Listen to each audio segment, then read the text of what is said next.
Hello everyone, welcome to top Taleem. आज हम मज़मून करेंगे पसंदीदा शख्सियत अबुल कलाम आज़ाद पर। तो चलिए शुरू करते हैं।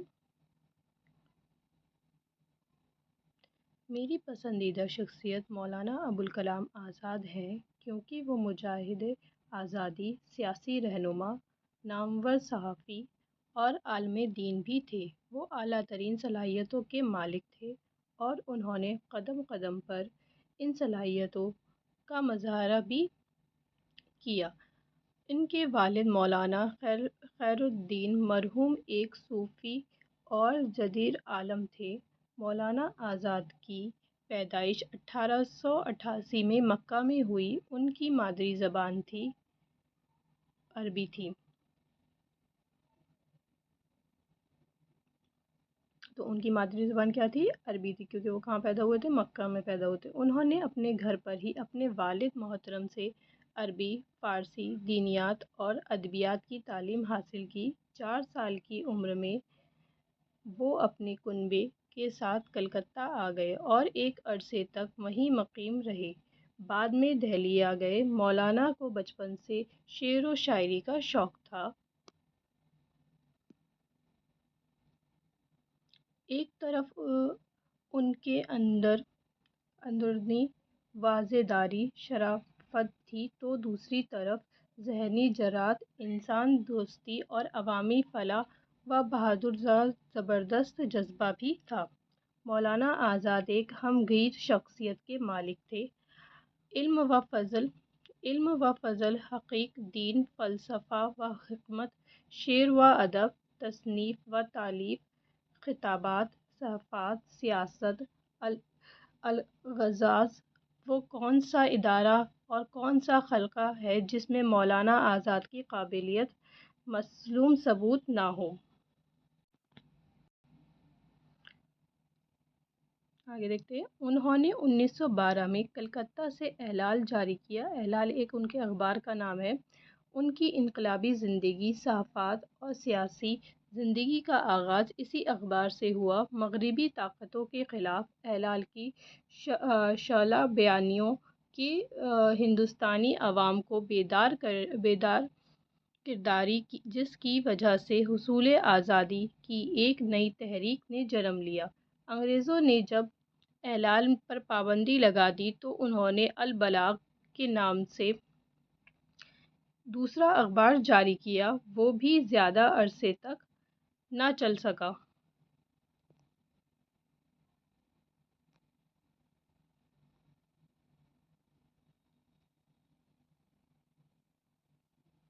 मौलाना आज़ाद की ज़िंदगी की दो अहम मकसद थे। एक हिंदू मुसलमान इत्तेहाद और दूसरा मुत्तहद कौमियत। आज़ादी के हुसूल के लिए वो उन दोनों नज़रियों को सबसे बड़ी ताकत मानते थे। मजहबी बुनियाद पर हिंदुस्तान पाकिस्तान के बंटवारे के सख्त खिलाफ थे। हुसूल आज़ादी के लिए गांधी जी की रहनुमाई में पंडित नेहरू और मौलाना आज़ाद दोष बदोश रहे। जेलों में ज़्यादातर दोनों साथ साथ रहे। दोनों रहनुमा सिर्फ हम असर थे, बल्कि हम ख्याल और हम पल्ला भी थे, यानी कि दोनों के ख्यालात भी एक जैसे ही थे। दोनों में एक जैसी लगन, एक जैसा जज्बा और एक जैसी राय थी। पंडित नेहरू और मौलाना आज़ाद को अपना दाहिना हाथ समझते थे। 1939 से 1946 तक मौलाना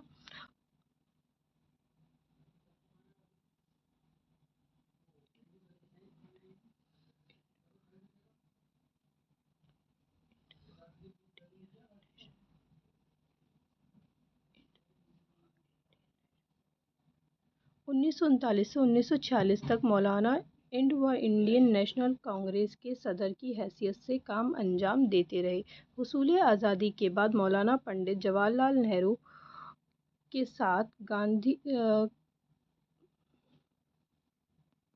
1939 से 1946 तक 1939 से 1946 तक मौलाना इंडियन नेशनल कांग्रेस के सदर की हैसियत से काम अंजाम देते रहे। हुसूल आज़ादी के बाद मौलाना पंडित जवाहरलाल نہرو کے ساتھ کندھے سے کندھا ملا کر ملک کو خوشحالی کی طرف لے جانے کے لیے جی جان سے کوشش کرتے رہے۔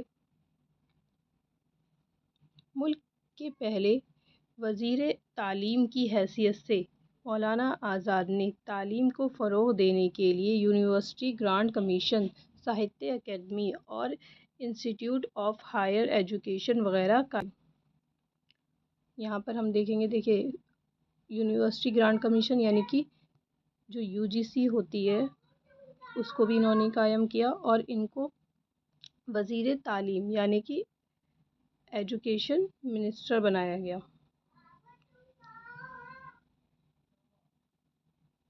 اور انہوں نے اپنے وقت میں بہت سارے تعلیمی ادارے کھولے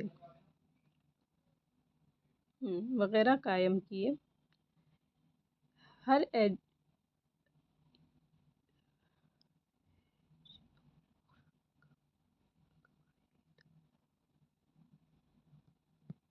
ہریجنوں اور قبائلی طبقوں کے طلباء کے لیے مختلف طرح کے وظیفے جاری کیے، یعنی کہ اسکالرشپ جاری کی۔ ان کا کہنا تھا پنڈت جواہر لال نہرو ان کے مشورے کی بڑی قدر کرتے تھے۔ جس وقت ملک و قوم کو ان کی ضرورت تھی وہ ہمیں راستے میں چھوڑ کر 22 فروری 1958 کو ہمیشہ کے لیے رخصت ہو گئے۔ ان کا مزار جامع مسجد کے زیر سیاہ مینا بازار کے قریب ایک پارک میں ہے۔